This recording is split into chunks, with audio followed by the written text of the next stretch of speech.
Welcome to the Lavish Leader, Unveiling Wisdom, a podcast by the Lavish Group. We are a community of powerful leaders and creators.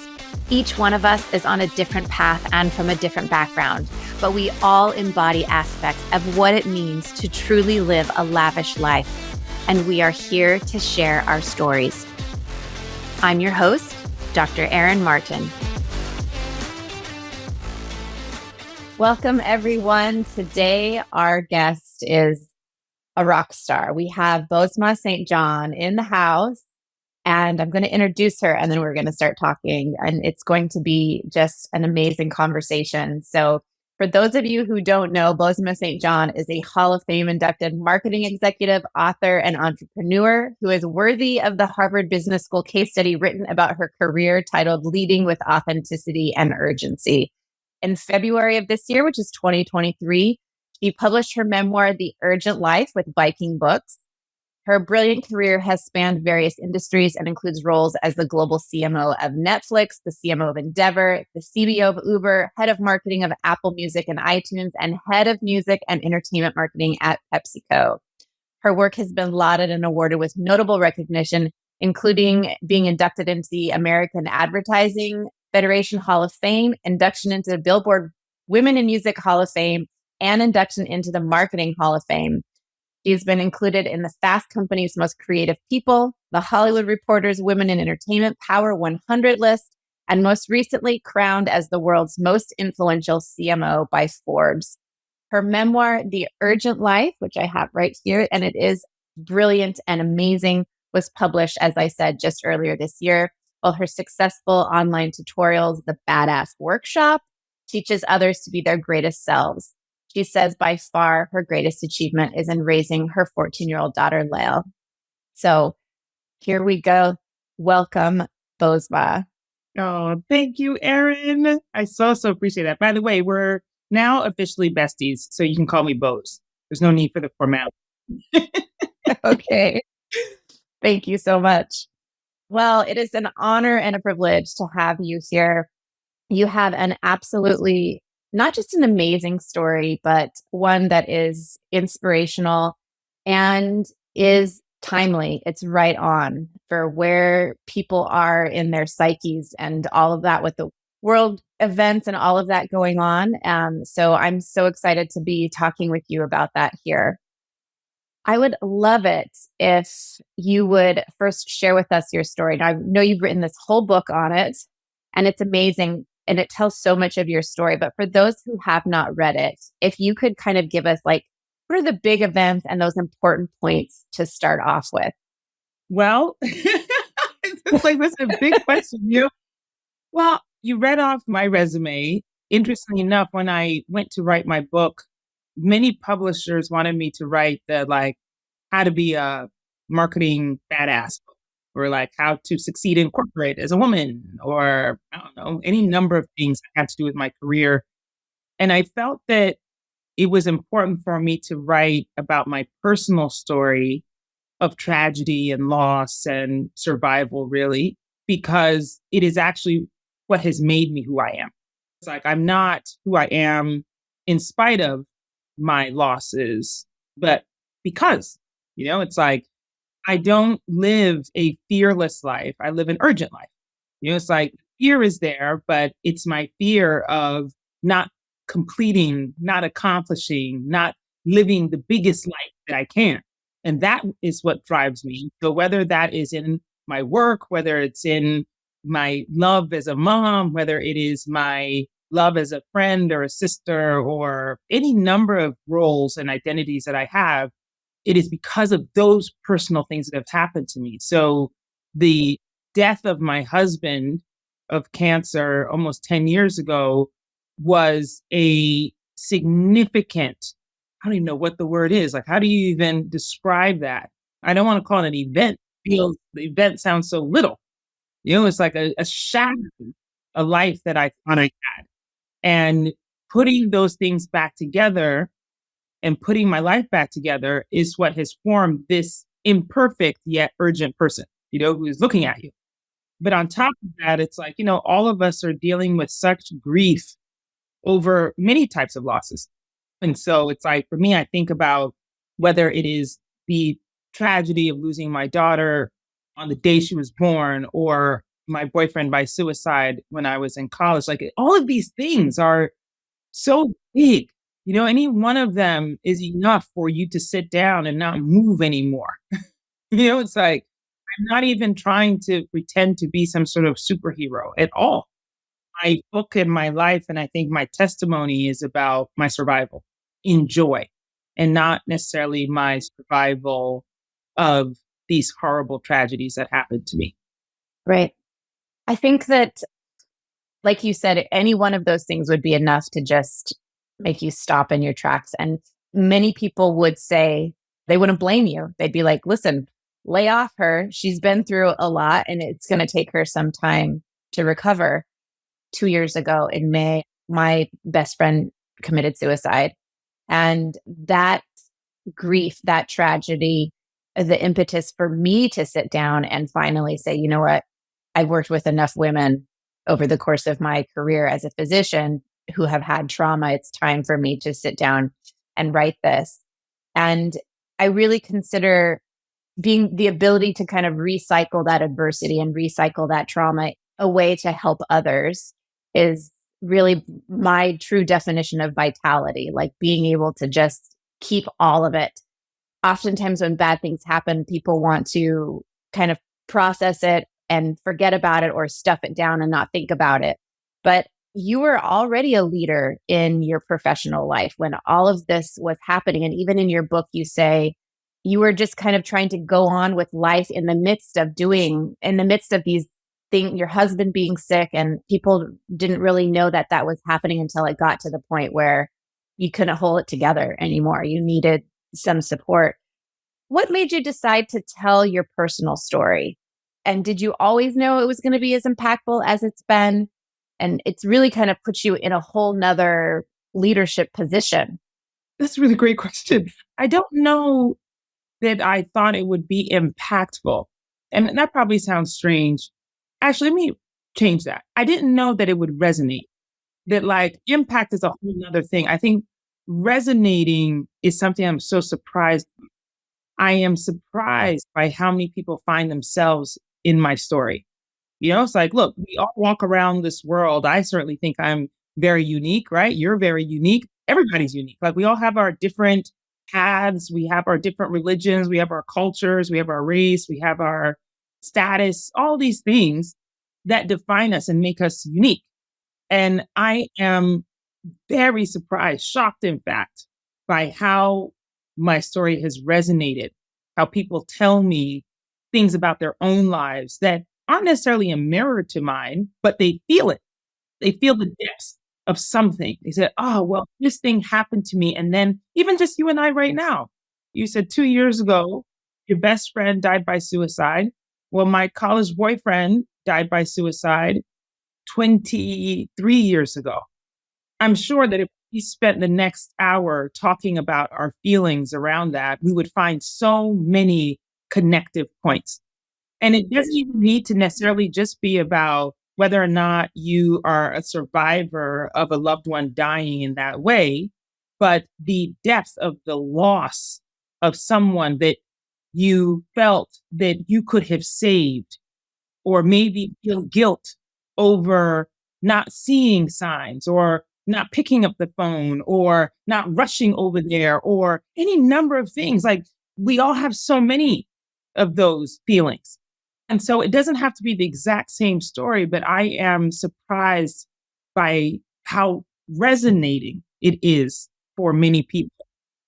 Definitely. I heard someone say just the other day that because of the way that our society has fractionated, we no longer live in tribes for the most part, that those rituals that we would normally have for grieving together as a community, we don't have those anymore. And so when a story comes out, such as yours, that makes somebody that resonates, there's an avenue then for people to have a little bit of that process in a community, which maybe they don't know, but you become part of that community because your story is bringing something up for them. And so collectively, they might be able to have a little bit of that experience, which evolutionarily we were made to have that, as grieving behind closed doors wasn't something that people did. And I think you're from Ghana, you kind of have some of that cultural experience. I wonder if you have thought about that in a way that relates to how you've told your story. Yeah. I read something the other day, and I'm going to paraphrase, so I can't remember it exactly, but it was like something around when you meet empathetic people, you wonder what heartbreak they survived in order to be so empathetic. And that's the way I feel now about our society as a whole in terms of like grieving or the process of grieving, which is that I have been there many times over.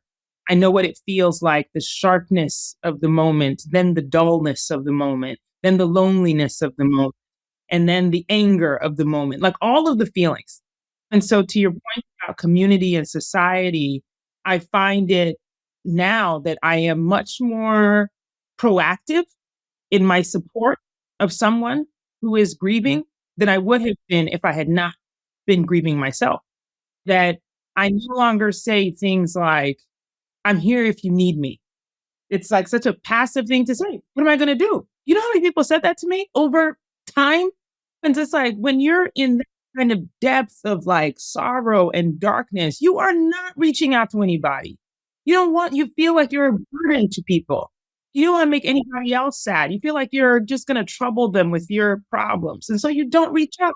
And so, of course, it's like the person who says, call me if you need me. They're doing their best to try and support you, but that is actually a very hollow statement. And so now the way that I proactively support is I say, look, I'm going to come over and do dishes unless you don't want me. Or I'm going to rush to the grocery store, buy a bunch of things, okay? Some fruit, some beer, maybe, some bread. What's your favorite thing to eat? Ice cream? I'll get some ice cream, and I'm going to drop it over at your house. Or I'm going to come get the kids. I'm going to take them for 2 hours so that you have some time by yourself. Okay.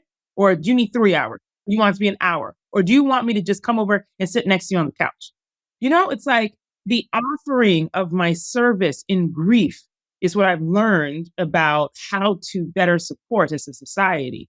Not just leave people alone to grieve by themselves, because that actually can turn them down a whole nother path. Unless, of course, they say, hey, look, I just need you to leave me alone. And then I respect that. And I'm like, okay, I'll check in with you tomorrow. You know what I mean? But it's like a certain action that we as surrounding friends and family can provide to the grieving person in a proactive way that we don't do now. And I think that is a learned behavior. That is not something that we were actually born with, as you said. It's like we as a society used to grieve together, be loud about it, allow for the community to bring over the casseroles and the things, not just on the day of the funeral, but for weeks after. But your neighbor can do that. And so we, as the virtual neighbors, as the people who are across town and not just next door where I can bring over that pie, it's like we have to be really proactive in our show of support. I absolutely love that. While you're talking, I'm thinking about most of the people that listen to this podcast they're successful women who have achieved things. And I had a meeting the other day with a marketing person. And at the end of the meeting, she rattled off the things that she was going to do and when she was going to do them by. I'm going to do this. I'm going to get it to you by this time. And I sat there and I was like, that was so nice to hear that she had a plan for everything, even if I didn't know that it was what I needed. And we all can do that. We haven't made it to where we are by not being able to have deliverables, right? And so when you're saying that, it's like, wait a minute, if we can show up that way for our professional life, how much even probably more important is it for us to show up in our personal life that way, to offer specifics and when we're going to do them by? Because like you said, it's not even just that I'm not going to reach out to you when I'm in my grief. I'm not even thinking about like dinner. I'm going to have a piece of toast. Like I don't have an appetite. Like I don't know the things that I need. And I don't want to have to write a list of things to give out to everybody of what I might need. It's just not going to happen. So where we can really show up big in our lives for people is to, like you, I love that. Be proactive. be specific of what you're going to do and when you're going to do it, and just do it unless they say, I just want you to leave me alone. And then you come back and say, okay, but I'm going to check up to you tomorrow. Exactly. If they say leave me alone, please don't go over there and sneak through the bushes. You know what I mean? Like, don't do that. But Right. it's like, I do remember my girlfriends who came over and did dishes when I couldn't get out of bed, who came and dressed my daughter, gave her a bath when I literally didn't want to brush my own teeth. It's like those things that we don't think about. That's like, would I have called somebody and said, hey, look, I can't seem to get out of bed. Do you think you could come over and give Layla a bath for me? I would have never called anyone to say that. Never. So I do like the idea of our proactive, specific deliverables that we can offer to our community and our friends. Right. That sounds a little bit more sterile than what you were saying, but I'm trying to draw a parallel here. And that was what I was thinking of. How hard was it for you to receive those things? Well, I mean, it's like now this is a therapy session. I mean, there's just so many things. I'm being the eldest daughter of my 4 girls in my family with a mother who was like, hey, look, you're going to do this, da, da, da, da, da, da, you know, and my dad who was like, yes, you're going to do it, blah, blah, blah, blah, blah, blah.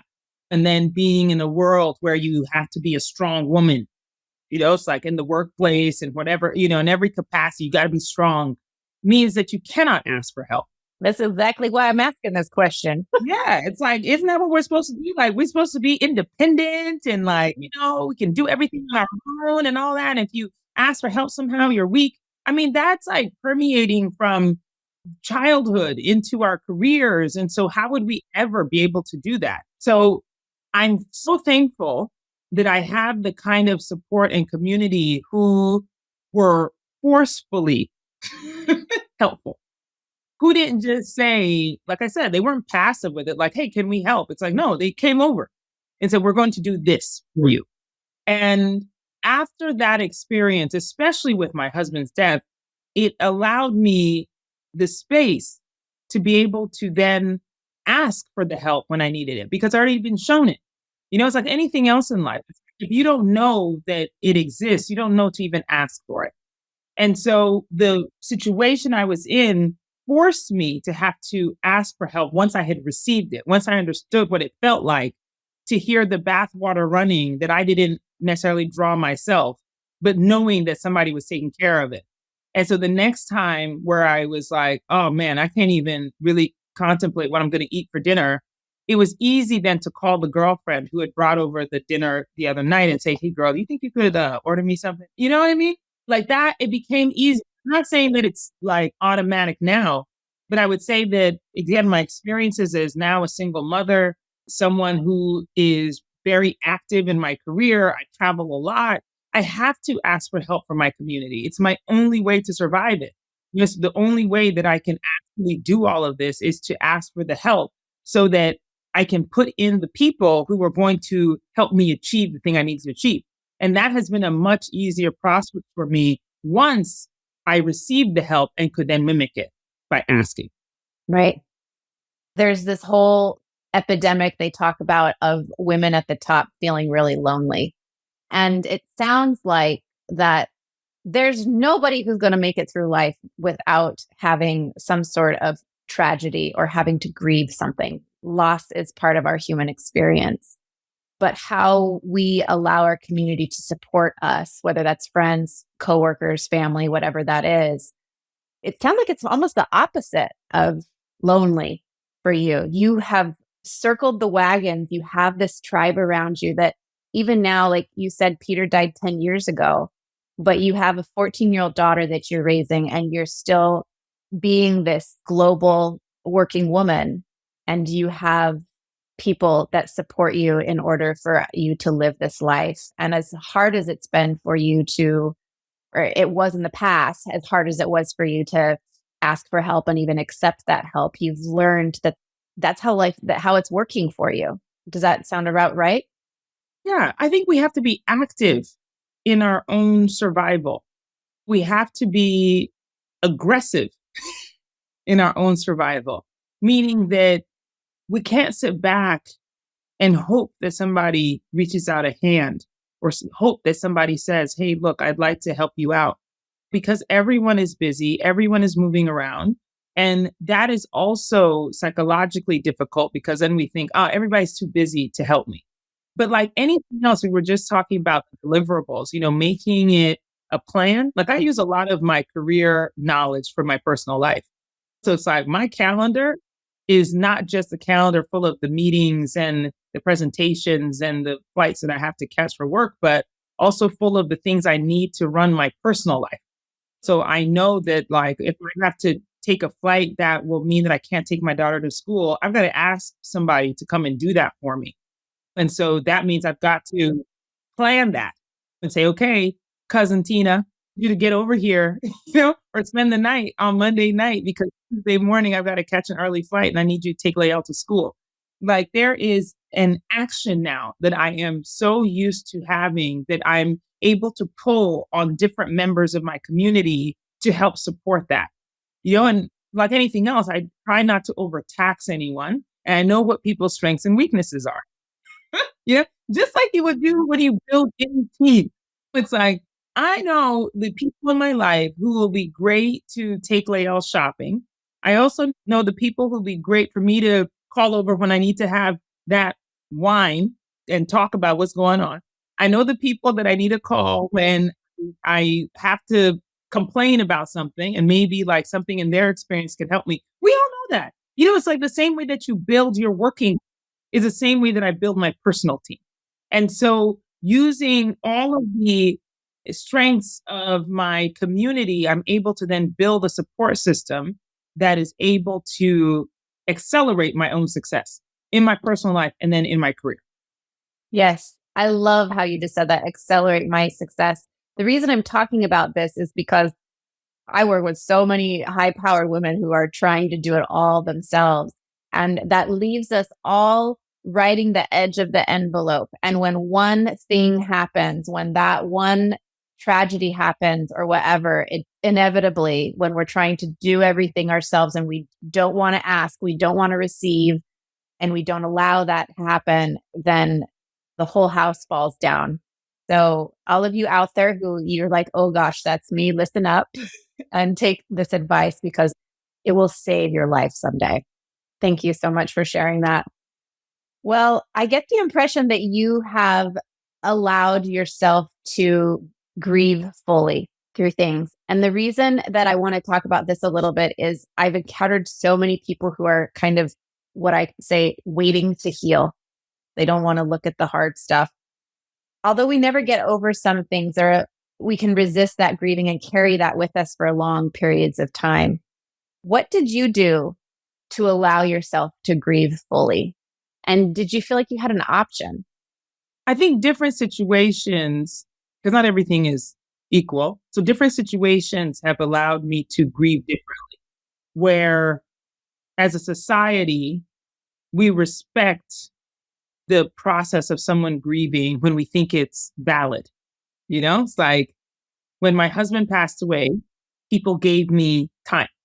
And like you said in the beginning, they would say, oh, she's just been through a hell of a year. Let her alone. Let her grieve. When I have grieved the end of a job, no one said, oh, give her time to recover. So it's like grief is different in different ways, and our allowance has changed a lot of things. I would say right now, as I sit in front of you, I am contemplating my retirement from corporate life. And that is its own death, its own grief. And I will have to allow myself the time to let go of a career that I have been very proud of, one that I've been very ambitious about, one that I've been very intentional about, and figure out, well, what comes next. And so there is, to some degree, an urgency for me to figure it out, to say, oh, okay. So I'm going to be done with that. Now, what do I do now?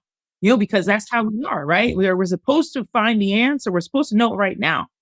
Now, the thing for me that really come into play has been the strength of my intuition, my gut, my feeling, my vibes, that I have leaned on that part of myself so long that in this current moment, as I am grieving the sort of the sunset of my corporate life, I am leaning on that so that I'm not rushing to find the next thing, to fill in the hole, to like pack it full of action so that I don't feel the loss. It's like, gosh, my whole life was built to succeed in this corporate machine.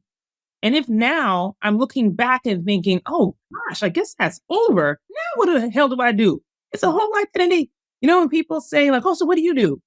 And you're just like, nothing. You know what I'm saying? Like, how do you answer that? And so it's become a whole nother process of trying to figure out, okay, well, I'm not that person anymore. So I got to let that go. And now I've got to figure out something else. But like, don't rush it. Don't rush it. Don't rush it. Let the time, you need to heal from these 25 years. So it's a very timely question that I'm in that process right now of giving myself the space and the time to heal.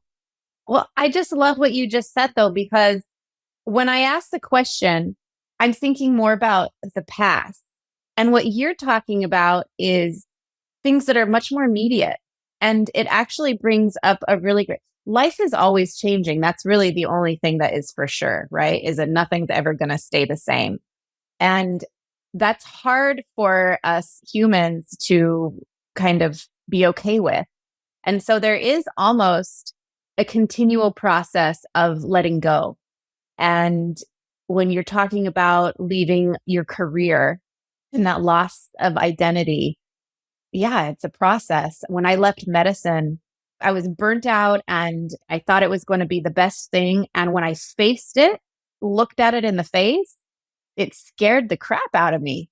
I was like, wait a minute, who am I if I'm not? And when you say, when people ask me what you do, I would be like, well, I'm a doctor, kind of. Like, do I even say that I'm a doctor anymore? Because I'm not doing exactly what doctors normally do. It's a process that took a long time. And so I love what you're saying about it's actually just a reminder for us that healing is a continual process. And it's an interesting question to how we define healing. What does true healing look like to you? Because that's a word that's thrown around. Like, I got to heal. Let's heal. We're all trying to heal from something. We're trying to heal from trauma. We're trying to heal from loss. I think I can ask you what you think of true healing as being and where spirituality has come in, has led you or bolstered you in that. And I will offer, just to taint your response a little bit, when I speak with people about healing, I try to get people to remember, or maybe to even see for the first time, that we are inherently whole beings in the first place. And so this idea of healing is that we are broken and we need to somehow fix our brokenness. Healing is a revealing of the truth of who we are. That's how I define healing. And so that process of continually healing is the expansion of ourselves as we become more and more into who we truly are as the truth of us. And so that just totally probably tainted your response. But I think that it's a great avenue for us to maybe put some perspective for people who don't want to look at that, don't want to go there because it's hard and we're broken and how do you fix me and all of that. What would you say? Wow, that is such a beautiful way to think of it.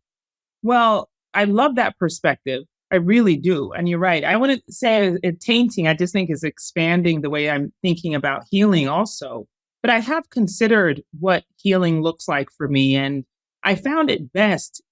Well, it's been really, really big because, it's part of my upbringing as well. It's like, well, I would say religion more than anything, but understanding of a higher being. And therefore, it's like, how do I communicate with, live in step with, like, sort of my higher purpose?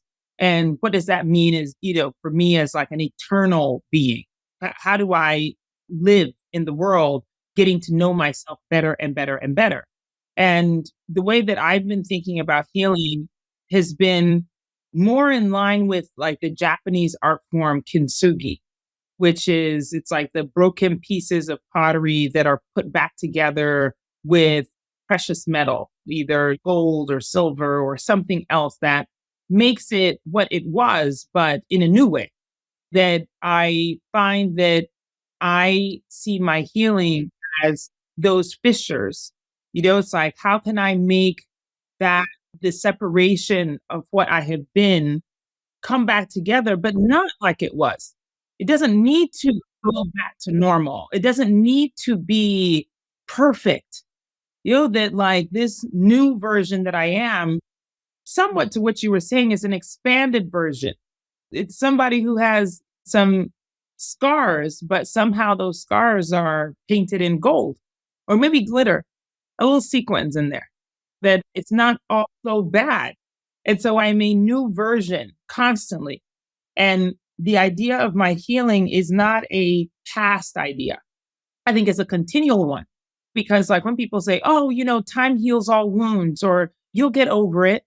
Like, what are you even talking about? It's like I am a new being because of these things. It's like I'm a better friend. I'm a better executive. I'm a better mother. I'm a better sister. I'm a better human neighbor, all of the things because of the things I've gone through, because of my kintsugi of myself and of my spirit.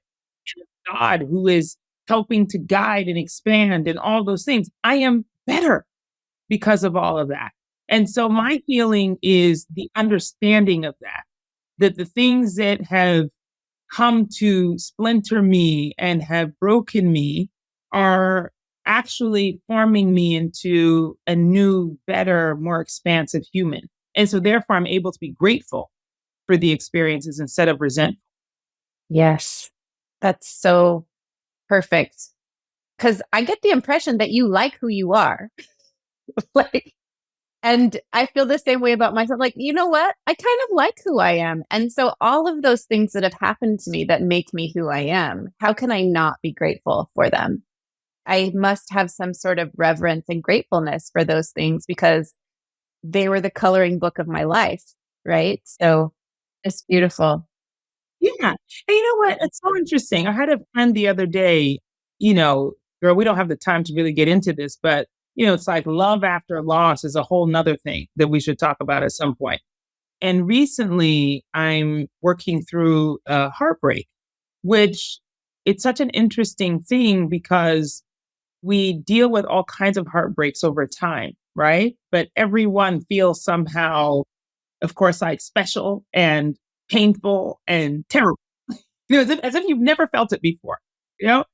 And she and I were talking about it, and she told me that perhaps like some of this allows you the space to understand even the depth of your own heart, the depth of your own emotion, so that you're able to go even deeper next time.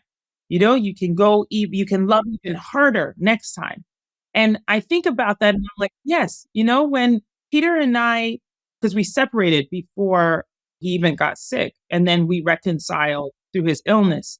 And I, in that process, was committed that should I have the privilege of loving again, of being in a marriage again, that I would love harder, that I would be even stronger, that I would be even better, that I would be even more vulnerable, all of the things. And so I am really thoughtful about how these experiences that we have allow us to be even more expanded as human beings and allows me to be an even better lover because I have suffered heartbreak in a way that makes me want to throw my whole body into it, not just sort of be afraid and say, oh, you know what? No, I've been hurt before, so I don't want to hurt again. No, I'm like, man, I'm going to love even harder. I'm going to go even tougher. I'm going to do all of that. Yeah, I think that's the urgency that you talk about is a presence. It's not being fearless, like you said. It's not being fearless because we can stand, like, for instance, at the beginning of a relationship and be like, oh gosh, I've committed to being more open, being more vulnerable, loving harder. And yet we still have to say yes. I know this might not turn out how I want it to. And I'm still going to say yes to this experience. And whether that is a relationship or another professional opportunity or how you put yourself out, like you had to say yes to writing your story and being so vulnerable that putting it out where millions of people were going to read it. You have to say yes to that expansion because we can stay the same. We can stay in our little bubbles and with that kind of false sense of security and safety. That's all an illusion, anyways. So we could just say yes and have a really freaking time on the way.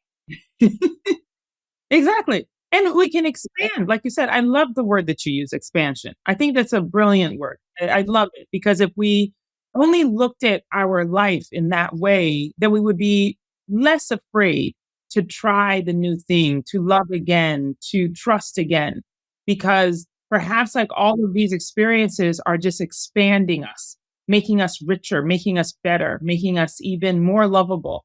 And so I want to look at the world that way. I want my perspective to be from that vantage point that everything that has happened in my life, whether it is good or it is bad, it is devastating, it is triumphant, has been orchestrated to expand me, to make me even better. And yes, that's why I love myself so much. I'm a much more expansive person than I was 10 years ago, than I was 20 years ago. And I can't even imagine what I'm going to be 10 years from now. Girl, I cannot wait for that version of Bose. I'm like, yes, come on, girl. You know? Oh, I just love that. I just get the visual of like standing on like the edge of a cliff somewhere, just being like arms out and just like expand, expand. Like we can will ourselves into our greatest version. And I just love that. That's our whole exercise right now. I feel like everyone who's listening, we just need to like open our arms and just be like, I want to expand. That's our mantra. I want to expand, expand me, universe. Now, I don't necessarily want to cry all the time, universe, but expand me. You know what I'm saying? Help me get there. I just want to be a better version of myself. Right. And not all expansion comes through loss, definitely. But this is the human experience. But are human and they're imperfect and we hurt each other inadvertently sometimes, but it's part of that relationship. But that is the desire. It's that whatever it is, that expression that wants to come through us as us. I would love to talk about, you talked about intuition and how much that has played a part. Intuition is one of the main pillars of the Lavish framework that I work with women with. And I love talking about it. It's one of my superpowers as well. But if we talk about desire and intuition, you teach people like find their ability to access that intuition. I've had so many women who are like, can you teach me how? I'm like, well, that's a hard thing to teach.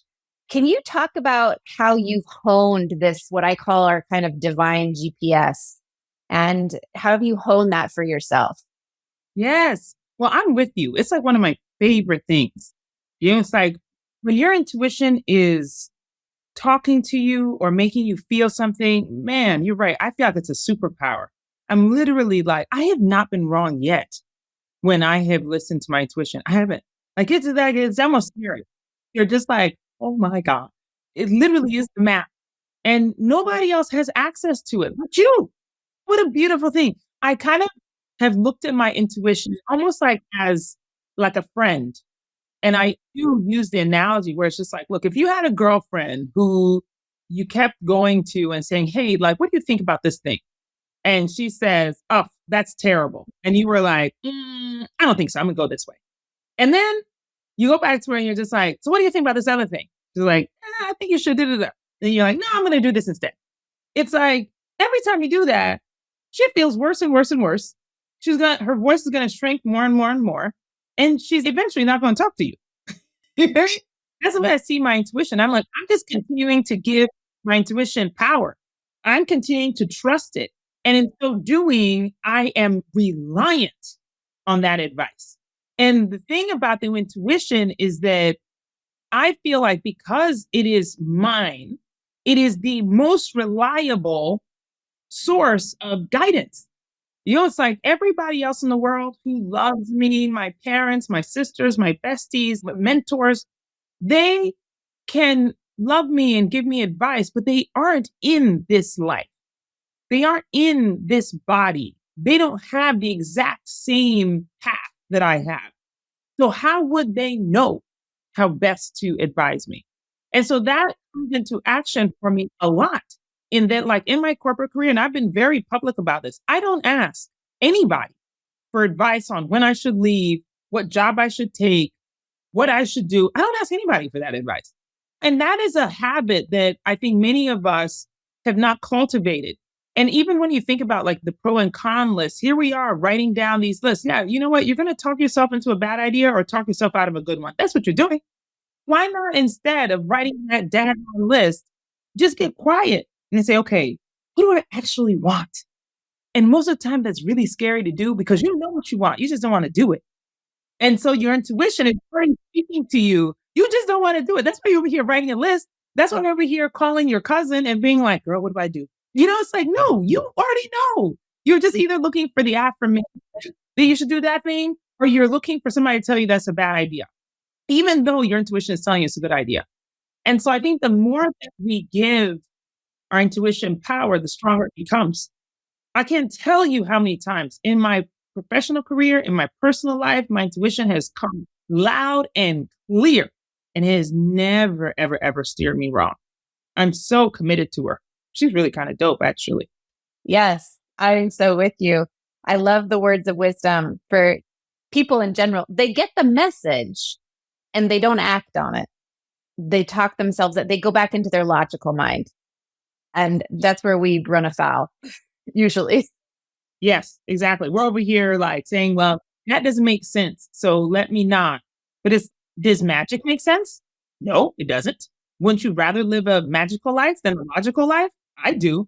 I want my life to be full of magic. I want it to be surprises and like serendipity and like these beautiful things that no one would have ever imagined. That's the life I want to live. And the only way to get that life is by also believing in intuition that cannot be seen by other people because they don't have it. And so I am living a fully expansive, intuitive life because I want magic every day.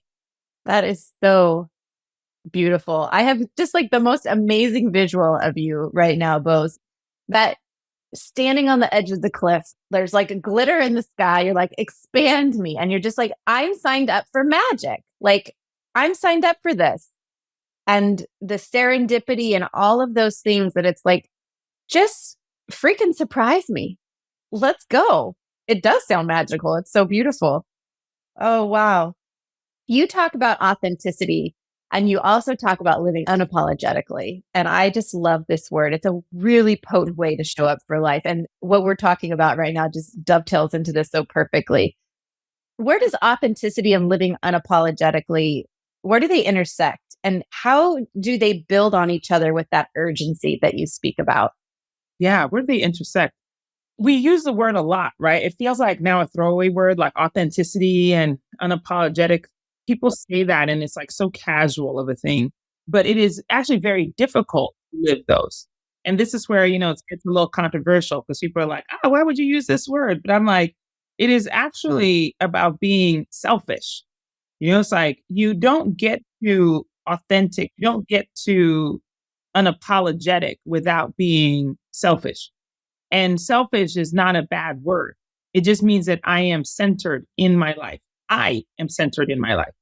And so another thing that we don't often talk about and we don't talk about honestly is how we put other people in front of us. And sometimes it sounds noble. I'm not even just talking about like work or, it's like we could probably see that and be like, oh no, I can't put work first. I have to put my family first. Well, really, should you? Should your partner come first? Or should your children come first? Or should you come first? And that becomes a little bit like, oh my God, like, I sound terrible if I say I come first. No, you don't. We have all suffered from being with people or experiencing people who have not put themselves first and therefore are resentful of the life that they have because it is a product of putting themselves last and they don't like it. And I refuse to live that life. And so my authenticity shows up in knowing that I am the most important person in my life. And so I am going to live my life as me, meaning that I am not going to be the kind of mother that you think I should be. I'm going to be the kind of mother I think I should be. I'm not going to be the kind of corporate executive that is expected of me in whoever wrote the rule book. I'm going to be the kind of corporate executive I think I should be. And without that unapologeticness of centering yourself in your own life, you do not show up authentically. It's not possible. And so that's where it intersects. It's like, I believe I am the most important person in my life. And as a result of that, I am a better mother. As a result of that, I am a better executive. As a result of that, I am a better friend because I'm showing up authentically as myself because I refuse to not be myself in my own life. And that is why I teach that when we talk about authenticity and unapologeticness and people want to throw that around, I'm just going to look at you and say, but are you centered in your life? Are you coming first? If you're not, then you're not authentic and you're not unapologetic. So sit down, sis, until you are.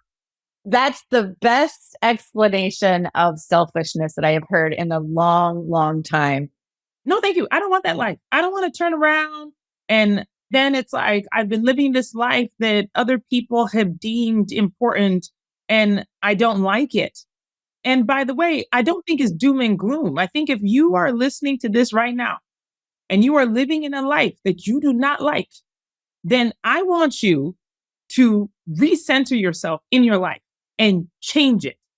Put yourself first, unapologetically. Don't let anybody tell you that your joy should come after somebody else's. Your satisfaction should come after somebody else's. If you don't want to bake those cookies for the bake sale, don't do that. Go buy them. If you're not making enough money in your job, go ask for that raise today. Don't wait for the review in 3 months or whatever time it is that they said you're supposed to wait for it. Do it now. It's like center yourself. Make sure that you're living the life that you want. And therefore, you will be happier. You will be more joyful. You'll be more excited. You will feel the magic that we're talking about. You'll be effusive, the way that you see people who are truly joyful, regardless of the tragedies, regardless of the grief. I hope that that's what people feel of me, that I am effusive, that I am joyful because I choose to be, because I have centered myself in my life and I'm living exactly the life that I want without apology. Yes, it is our choice. I mean, I love what you're saying. It's for no other reason than we choose it. And we may have many reasons not to choose it, right? But what you're saying is we choose it anyway. And that's been the example that you have given not only in your book, but in what you're saying right now. And I dare say in your life. So we are the creators. And for you, Bozoma, like to arrive at a place within yourself that's like, I am the most important person in my life, and I make no apologies for this. I just see you standing on like a precipice of a cliff. And like as you're standing in this place, you're like looking out on the horizon, and there is this expansiveness that is happening right before your eyes. And I'm literally just seeing this as we're sitting here talking. So I just wanted to share that with you. I'm going to give you another title. I think you're now Reverend Dr. Erin Martin because you're preaching. Okay. I'm like, yes. Yeah. Like, hallelujah. I'm going to catch the spirit and start running around this room. What a huge compliment. You know, these conversations are so powerful and magical, even, right? And I just love everything that you're saying because not only is it like truth, I know it's going to resonate with the people who are listening. I know. We should just throw more glitter up. You know what I mean? It's like we're having such a good time. Yeah. So, my next question for you is on a daily basis, like, what is it about you or practices that you have, but what nourishes you and keeps you expanding?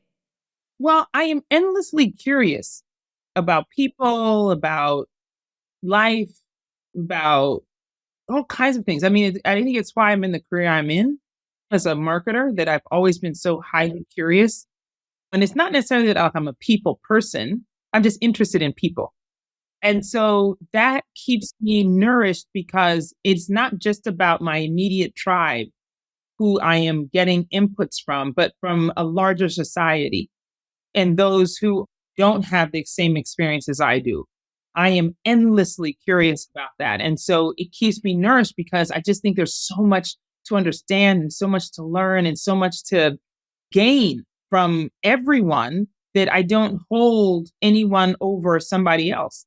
And so that keeps me humble to some degree on that. I feel like there's just so much out there that I don't know, that I'm unaware of, and that I want to expand on. Even as we talk about controversial topics or conflicts in the world, I want to get a better understanding of why that is. What drives people to say that or to behave this way? And I don't have judgment on it. I'm just curious as to why that is. Because there isn't a right and wrong. There isn't a right side, really. There are only experiences that drive people to act. And so I want to better understand that. And for me, that keeps me nourished and it continues to expand my mind. It certainly opens my heart and allows me also to grow as a human with the understanding that we are never alone and our experiences are never more important than somebody else's. And my last but not least question for you is, Bozoma, what is the truth of you now? It is such a difficult question because even with that context, I mean, I said before, like, I feel like I'm I'm at an inflection point in my life. And so the truth of that is that I feel like I'm standing both at a crossroads and at a precipice.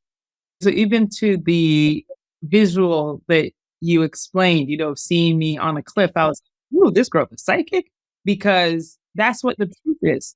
That's what it feels like, that I have reached yet another summit and I'm looking over the range of the peaks and the valleys of my life. And I can go north or I can go east, I can go south, I can go west, or maybe I can just sit down. But I am on the precipice of something. And it is exciting and it is terrifying and it is hopeful and it is a little sad. It is all of those things. Like, I have all of those feelings. And so if anything, the truth of me right now is that I feel like I'm at an inflection point. Bozoma Saint John, thank you so much for being here. This has been an absolute expansive delight for me. And I am so grateful for your time, for your wisdom, for your vulnerability, and for your sharing. So thank you so much for being here. Oh, well, Reverend, I will now call you Reverend from now on. Thank you for the opportunity to have this conversation with you, to be filled this wonderful day. I am going to take the gems that you've even given me in this moment and use them as I move forward. So thank you very, very much. I enjoyed this so much. The Lavish Leader, Unveiling Wisdom is brought to you by Dr. Erin Martin and the Lavish Group. To find out more about Dr. Erin and how you can create and embody a lavish life for yourself, visit thelavishgroup.com. And don't forget to search for Lavish Leader in Apple Podcasts, Spotify, and Google Podcasts, or anywhere else podcasts are found. And click subscribe so you don't miss any future episodes. On behalf of the team here at the Lavish Group, thanks for listening. And remember, you too can live a lavish life of fulfillment, beauty, and love.